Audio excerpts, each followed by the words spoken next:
सभी को मेरा नमस्कार। तो आज का एडिटोरियल है fear of the foreign. So let's get started. Before I start, let me show you the clear cut thing in a detailed manner. तो चलिए पीपीटी के द्वारा आपको दिखाता हूँ। तो ये रहा आज का एडिटोरियल। तो चलिए शुरू करते हैं। और इससे पहले एक और बात मैं आपको बताना चाहता हूँ। आज हम सिर्फ एक एडिटोरियल नहीं पढ़ेंगे, बल्कि अंग्रेजी की उस दीवार को तोड़ेंगे जो अक्सर हिंदी मीडियम के छात्रों के सामने खड़ी हो जाती है। तो आज का टॉपिक थोड़ा गंभीर है। सॉरी। FCRA amendment. कल्पना कीजिए, आपने बड़ी मेहनत से एक स्कूल बनाया और अचानक कोई आकर कहे आज से यह स्कूल मेरा है, क्योंकि आपका लाइसेंस खत्म हो गया। कैसा लगेगा आपको?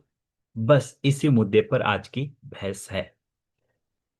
तो इस एडिटोरियल को मैंने कुछ पार्ट्स में डिवाइड करके रखा है। तो मैं एक एक करके आपको समझाता हूं। तो चलिए शुरू करते हैं।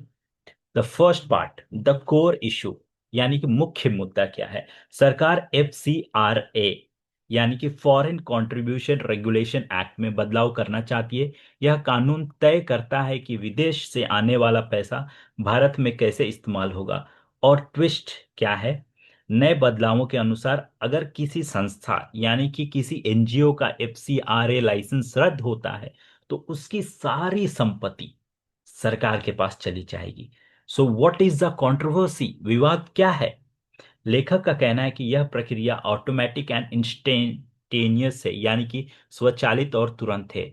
यानी जैसे ही लाइसेंस गया, प्रॉपर्टी भी गई। इसमें कोर्ट कचहरी का कोई मौका ही नहीं दिया जा रहा। लेखक इसे बैड फेथ यानी दुर्भावना कह रहे हैं, क्योंकि सरकार खुद ही लाइसेंस रद्द करेगी और खुद ही प्रॉपर्टी की मालिक बन जाएगी। ये रहा। Okay, fine. And the irony is, यानी कि विडंबना यह है कि एक तरफ सरकार कहती है कि इंफ्रास्ट्रक्चर और टेक के लिए विदेश से खूब पैसा लाओ, और दूसरी तरफ समाज सेवा के लिए आने वाले पैसे पर इतनी पाबंदी।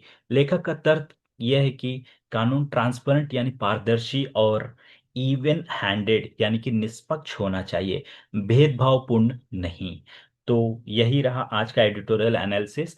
तो इसमें कई बातें, मतलब लेखक अपने जो भी भाव हैं वो बताना चाहते हैं। तो इसमें सरकार का ये भी हो सकता है कि even it is trying to avoid, trying to mitigate few things. Okay, क्योंकि कुछ NGOs अच्छे भी हैं, कुछ अच्छे नहीं भी हैं। तो शायद ये भी हो सकता है सरकार का मंशा। तो बाकी आप पे छोड़ते हैं। खैर, मेरा काम था आपको इसका समरी बताना, लेखक क्या कहना चाहते हैं। एंड अब चलिए हम आगे की ओर बढ़ते हैं। तो आगे कुछ वोकैब्स देखेंगे। ओके, तो ये रहा आज का वोकैब। तो मैं पेन एंड नोटबुक ले लेता हूँ आपके लिए। हो, आशा करता हूँ आपको क्लियरली विजिबल है। सो फर्स्ट इज अमेंडमेंट, यानी कि संशोधन या बदलाव। अगर आपको यहाँ नहीं दिख रहा होगा, ओके फाइन। तो यहाँ पे, सॉरी, हाँ, संशोधन यानी कि बदलाव। जैसे आप अपनी गलती सुधारते हैं, वैसे ही कानून में भी सुधार होता है, एंड उसी को कहते हैं amendment. Fine. Next is arbitrarily, मतलब आर्बिट्री यानी कि मनमानी, अपनी मर्जी। आर्बिट्रेरली का मीनिंग भी वही होगा, विच इज एन एडजेक्टिव। मनमाने ढंग से, बिना किसी ठोस कारण या नियम के अपनी मर्जी से चलाना। सीज यानी कि जब्त करना।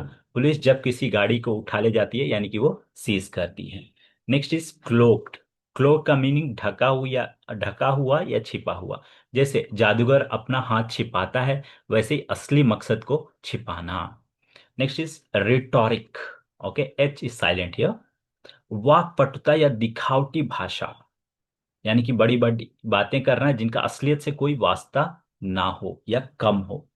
Next is devious, very very important word. Devious माने चालाकी बरा, कुटिल, जैसे लोमड़ी जैसा। ठीक है, बहुत ही चालाक, शातिर कह सकते हैं। नेक्स्ट इज सीज, जैसे सीज फायर कहते हैं ना, समाप्त होना। जब कोई चीज सीज हो जाए, जैसे सीज फायर। अबैंडन, त्याग देना, छोड़ देना, किसी प्लान को बीच में छोड़ देना। जैसे कि पिछले वाले एडिटोरियल में भी हमने अबैंडन का देखा था। In case if you if you remember betrayal, बेवफाई, वो भी इसी सेंस में आएगा। इवन हैंडेड, निष्पक्ष, जो सबके साथ बराबर न्याय करे। इम्पार्शियल, एंड पार्शियल यानी कि किसी को सपोर्ट करे, जैसे कहते हैं partiality. And last one is, sorry, आपको शायद क्लियरली दिख नहीं रहा होगा, कोई ना, मैं आपको बता देता हूँ। नेचुरल जस्टिस मीन्स प्राकृतिक न्याय। यह बेसिक नियम पे आधारित है। अब चलिए कुछ ग्रामर देख लेते हैं।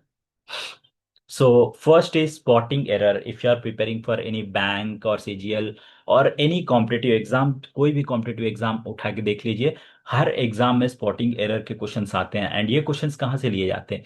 कभी टेक्स्ट बुक से, एंड मोस्टली न्यूज़पेपर से, and that too the standard newspaper, that is the Hindu. तो चलिए 30 सेकेंड्स का टाइम ले लीजिए and then you can start. Okay. जैसा कि मैं हर एडिटोरियल में कहता हूँ, जब कभी आप स्पॉटिंग एरर वाले क्वेश्चंस कर रहे हो तो तीन चीजें नहीं, चार चीजें याद रखिए। सबसे पहले सब्जेक्ट वर्ब एग्रीमेंट का रूल, यानी कि जो सब्जेक्ट है, सब्जेक्ट अगर सिंगुलर है तो सिंगुलर वर्ब आएगा, ये दोनों एग्री होने चाहिए। अगर प्लूरल है तो प्लूरल वर्ब आएगा। फाइन। सेकेंड इज टेंसेस पे बेस होता है। Third and very important, auxiliary verbs, यानी कि कैन, कुड, उनके साथ V1 V2 यही सब लगते हैं। And fourth is article. Article आपको देखना है, conjunction, preposition. And fifth is certain rules, कुछ रूल्स हो सकते हैं, जैसे स्केर्सली, स्केर्सली हैड, ठीक है। स्केर्सली के बाद, रेयरली के बाद हैड वाला ये फॉर्मेट आता है। And sixth one, very last, either के बाद हमेशा और ही आएगा, और नाइदर के बाद हमेशा नॉर ही आएगा, ठीक है। तो चलिए इस वाले केस में देखते हैं हम।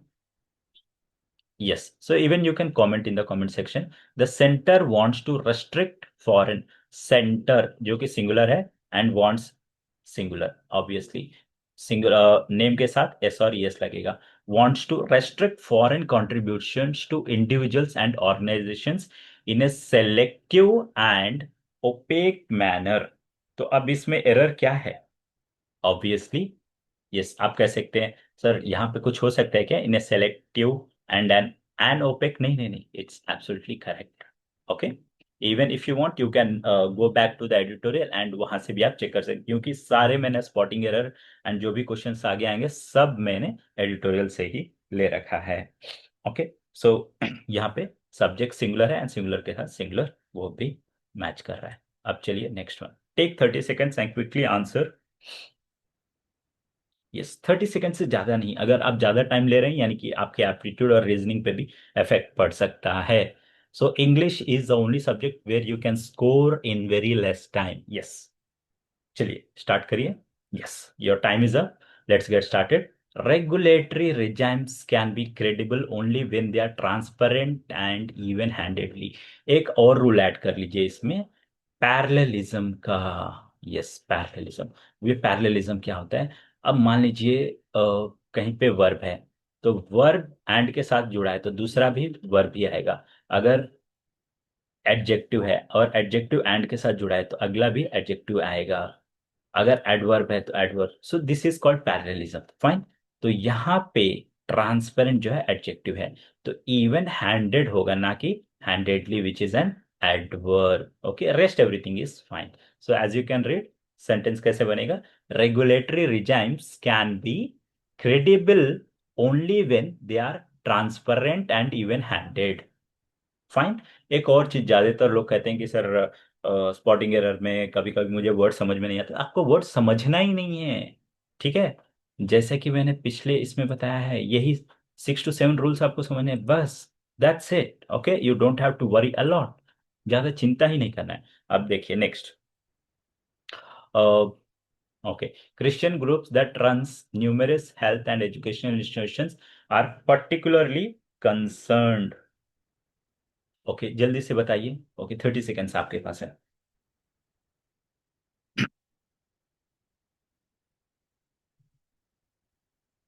ओके, या जल्दी से। Yes, your time is up. See, Christian groups, तो मैंने फर्स्ट फर्स्ट वाला हमेशा आपको याद रखना है, सब्जेक्ट वर्ब एग्रीमेंट। ऑलमोस्ट अगर आप पूछें तो 60 to 70% ऑफ द टाइम ये सब्जेक्ट वर्ब एग्रीमेंट से और टेंसेस से ही लिए जाते हैं। ज्यादातर time. So Christian groups that, groups यानी कि प्लूरल, रंस नहीं होगा, प्लूरल के साथ हमेशा वी वन यानी कि प्लूरल ही आएगा। So runs numerous health and educational institutions are particularly concerned. Hope you understood. Okay, and very important, yes, obviously ये रिलेटिव प्रोनाउन भी तो है यहाँ पे। ओके, तो यहाँ क्रिश्चियन ग्रुप्स के लिए प्लूरल आया, इसलिए वर्ब भी प्लूरल ही होगा। Fine.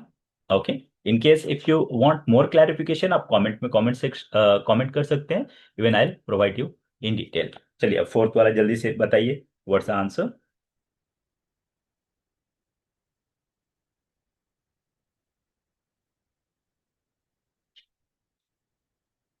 Okay, time up. The center must rethink its approach on this issue and ensure that any regulations it introduces is fair. Very, very important. Subject verb object. Subject verb agreement, यही तो main खेल है। Okay, तो is की जगह क्या आएगा, introduces, plural. Fine. And obviously, okay, so regulations, okay, that any regulation it introduces। तो कितने सारे रेगुलेशन है, एक है या एक से ज्यादा है, बताइए जल्दी से। Regulations, okay, so regulations is plural, sorry introduces, okay, which is acting as the introduction। okay, regulations it introduces is fair, no, are fair। Fine, अगर यही रेगुलेशन होता तब इज करेक्ट होता। फाइन। Okay, clear. ओके, चलिए अब fill in the blanks, जल्दी से 30 seconds में बताइए अब मुझे। इसका आपको एक चीज बता दूं, very very important thing. Fill in the blanks में आपको मीनिंग अगर ना समझ में आए तो बस एक चीज देखना है, कॉन्टेक्स्ट। फाइन, कॉन्टेक्स्ट नेगेटिव है या पॉजिटिव है। फाइन, अगर कॉन्टेक्स्ट नेगेटिव है तो नेगेटिव टर्म देखना है, अगर पॉजिटिव है तो पॉजिटिव टर्म देखना है। सेकंड थिंग, अगर ऑप्शंस में कभी कभार या ज्यादातर मतलब वनडे एग्जाम्स में जो कि क्वाइट इजी हो, उनमें क्या होता है कि एक ही option, only one option used to be different, ये डिफरेंट होता है बाकी सबसे, एंड जो डिफरेंट होता है वही आंसर होता है। बस ये दो चीजें आपको समझनी है फिल इन द ब्लैंक्स या क्लोज टेस्ट में। तो चलिए शुरू करते हैं। The most smacks of bad faith, negative लग रहा है, और even worse again negative, a dash scheme to snatch assets built through legal means, मतलब किसी चीज के छीनने की बात हो रही है ना। तो जैसे कि आपको मैंने एडिटोरियल में बताया कि ये जो मूव है, ये सारे आपके जो एसेट्स हैं वो लीगली छीनने के लिए, तो छीनने के संदर्भ में ट्रांसपेरेंट तो होगा नहीं, जेनरस भी नहीं होगा, ऑनेस्ट, एक ही वर्ड है डीवियस। डीवियस मीन्स, एक चीज मैंने आपको बताया था, अगर आपको याद हो, अगर ना याद हो तो फिर से आप वीडियो पे जाके देख सकते हैं, यानी कि चालाकी या लोमड़ी जैसा, इस वर्ड के लिए, इस वर्ड को हम डीवियस कहते हैं। So here answer is the most smacks of bad faith और इवन वर्स अ डीवियस स्कीम, यानी कि बहुत चालाकी वाला, ओके, ये स्कीम लाया गया है। Next, the bill proposes a statutory frame to dash manage and dispose of assets. अब देखिए ये, हाँ एक और चीज, पॉजिटिव नेगेटिव एंड न्यूट्रल पे भी जा सकते हैं, ठीक है।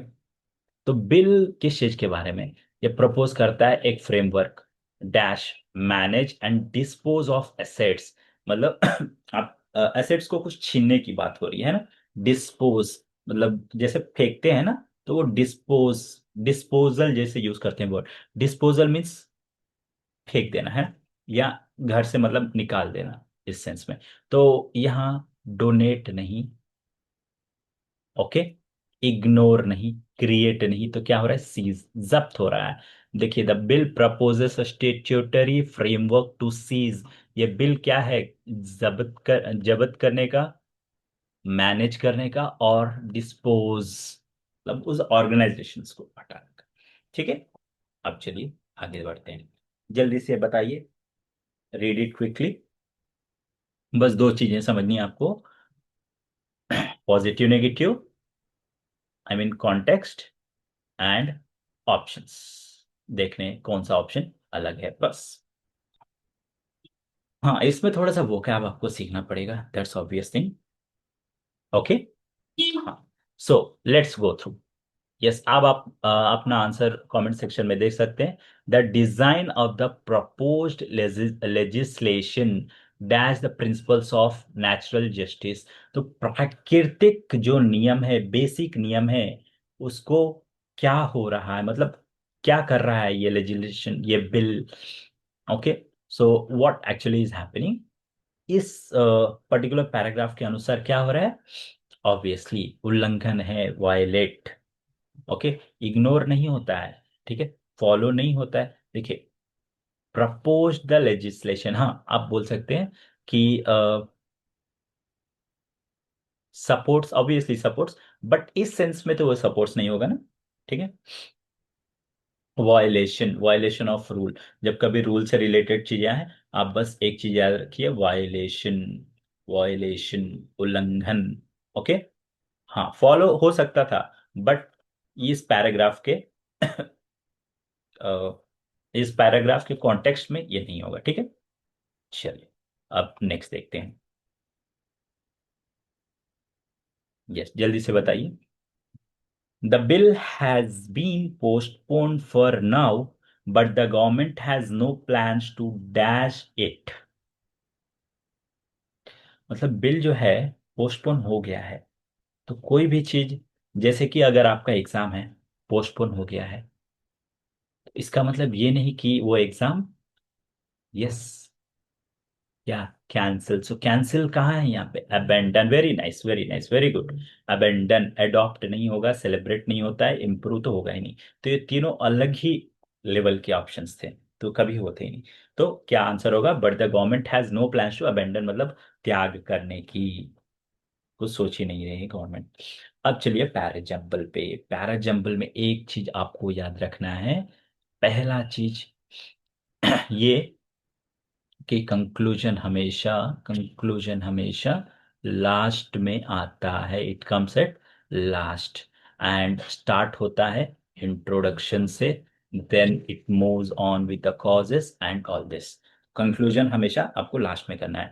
और एक चीज आपको क्या याद रखनी है कि जब कभी सेंटेंस कॉन्टेक्स्ट पढ़ रहे हैं, तो अगर लगे कि ये कॉन्टेक्स्ट बीच से आ रहा है, तो वो कभी आपका सेंटेंस होगा ही नहीं। एंड वेरी इंपॉर्टेंट, ज्यादातर केस में सेंटेंस स्टार्ट होता है आर्टिकल द से। ओके, एंड और कुछ भी हो सकता है, नाउन से या द से, but in most of the cases it starts with noun और द। ठीक है, अब चलिए यहां देखते हैं। That leaves one with reasonable assumption that government allows only some. देखिए, अगर कोई वोकैब नहीं समझ में आ रहा है, छोड़ दीजिए, बस कॉन्टेक्स्ट समझिए। दैट लीव्स मतलब कोई किसी चीज की छोड़ने की बात हो रही है, with the reasonable assumption that government allows only some to receive foreign funds. तो ठीक है, गवर्नमेंट क्या करता है, अलाउ करता है only only some to receive, मतलब कुछ लोगों को ही अलाउ करता है फॉरेन फंड्स रिसीव करने के लिए। ओके, राज्यसभा एमपी, हाँ ये हो सकता है, fine. First sentence in case हो सकता है, मैंने ये नहीं बोला कि यही होगा, ठीक है। क्यों, क्योंकि ये नाउन है। Rajya Sabha MP John Brittas said his question regarding FCRA data had been disallowed since 2024। ठीक है, यानी कि ये कुछ रूल बना था, कोई रेगुलेशन बना था, तब से इनके जो भी क्वेश्चंस है उसको डिसरिगार्ड किया जा रहा है, मतलब डिसअलाउ, मतलब इनको अलाउ नहीं किया जा रहा पूछने के लिए, यानी कि ये रूल क्या है ये देखना है हमें। Sorry, regulatory regimes can be credible only when they are transparent. तो रेगुलेटरी रिजाइम जो है वो तभी मान्य होगी, तभी यहाँ पे क्रेडिबल यानी कि बिलीव होता है, बट मान्य होगी व्हेन दे आर ट्रांसपेरेंट, अगर वे पारदर्शी हो तभी। That is not the case with FCRA restrictions, fine. तो ये एफसीआर रेस्ट्रिक्शंस के केस में ये चीज नहीं है, यानी कि ये दोनों फॉलो हो रहे हैं, 3 एंड 4। देखिए, इसके बाद राज्यसभा एमपी का तो कोई यहाँ पे कुछ है नहीं, ठीक है, और दैट लीव्स। तो इसके इमिडिएटली बाद कौन सा सेंस बना रहा है, जो सेंस बना है कॉन्टेक्स्ट में आ रहा है वही होगा, ठीक है, 3 4। नेक्स्ट आफ्टर, अब उसके बाद क्या हुआ कि that is not in the case of FCRA restriction, that leaves with no reasonable assumption. तो गवर्नमेंट की यहाँ बात नहीं हो रही, गवर्नमेंट की बात कहाँ हो रही है, यहाँ पे। क्यों? क्योंकि राज्यसभा तो यहाँ पे है। तो Rajya Sabha MP John Brittas said his question regarding FCRA. एक और चीज आप याद रख सकते हैं, यहाँ एफसीआरए आ रहा है तो उसके बाद तुरंत कहाँ आ रहा है वो देखना है, तो यहाँ पे। तो ऑलवेज ऑलवेज डू रिमेम्बर एक चीज, अगर कोई वर्ड फॉलो हो रहा है, आई मीन कोई एब्रिविएशन, तो अगले वाले में भी वो एब्रिविएशन देखने को मिल जाए, तो that will be your next sentence. तो 3 4 2, तो अब बाकी क्या बचा, 1। अब पढ़िए इस बार। Regulatory regimes can be credible only when they are transparent. That is not in the case with the FCRA restrictions. Rajya Sabha MP John Britta said his questions regarding FCRA data had been disallowed since 2024. That leaves one with reasonable assumption. वो किसी को एक मतलब reasonable assumption के साथ अ, ये that government allow us. अब ये अजम्पशन क्या है कि गवर्नमेंट जो है कुछ ही लोगों को फॉरेन फंड्स रिसीव करने का मौका देती है। फाइन, अब आपको समझ में आ गया होगा। Fine, now let's go with the last one. हाँ, तो ये 30 सेकेंड्स में तो थोड़ा सा मुश्किल होता है। जस्ट टेक 1 मिनट एंड सबसे पहले क्या करिए आप, read all the things one by one. Directly आप आंसर या ऑप्शंस पे मत जाइए। हाँ, ऑप्शंस पे जा सकते हैं, जैसे कि मैंने प्रीवियस वाले में, सॉरी इस बार मैंने ऑप्शंस नहीं दिए हैं, एक्सट्रीमली सॉरी। क्या होता है कि ऑप्शंस जब देते हैं ना, तो उसमें एक वो बन जाता है, और आई मीन एक अजम्पशन बन जाता है कि हाँ, ये थ्री से दो ऑप्शन स्टार्ट हो रहे हैं, जैसे कि मैंने कल बताया था। तो 3 2 3 2 है, तो ऑलमोस्ट 90% ऑफ द केसेस क्या होता है, इन दोनों में से एक ऑप्शन होता है। बाकी अगर 1 से या 4 से स्टार्ट हो रहे हैं तो वो दोनों नहीं होंगे, ठीक है। ओके, सॉरी, अगले बार से मतलब नेक्स्ट वाले एडिटोरियल में आपको ऑप्शंस भी दूंगा। फाइन, ओके, चलिए अब देखते हैं। And the FCRA was first enacted in 1976. It was reenacted in 2010 and amended in 2020.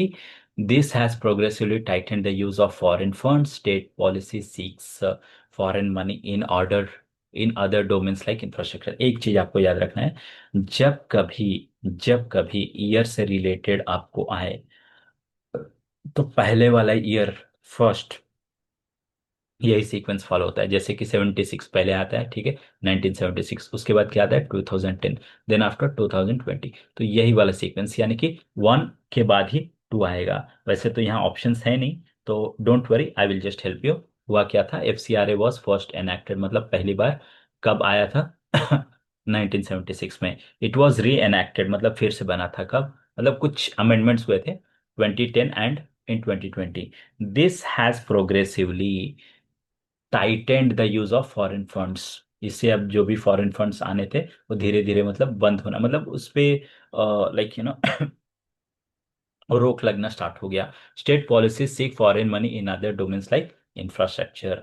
तो this is how the sequence it follows, 1 2 3 and 4। So this is all for the day. अगर आपको अच्छा लगे तो प्लीज़ फॉलो करते रहिए, and इससे हमारा मनोबल बढ़ता है।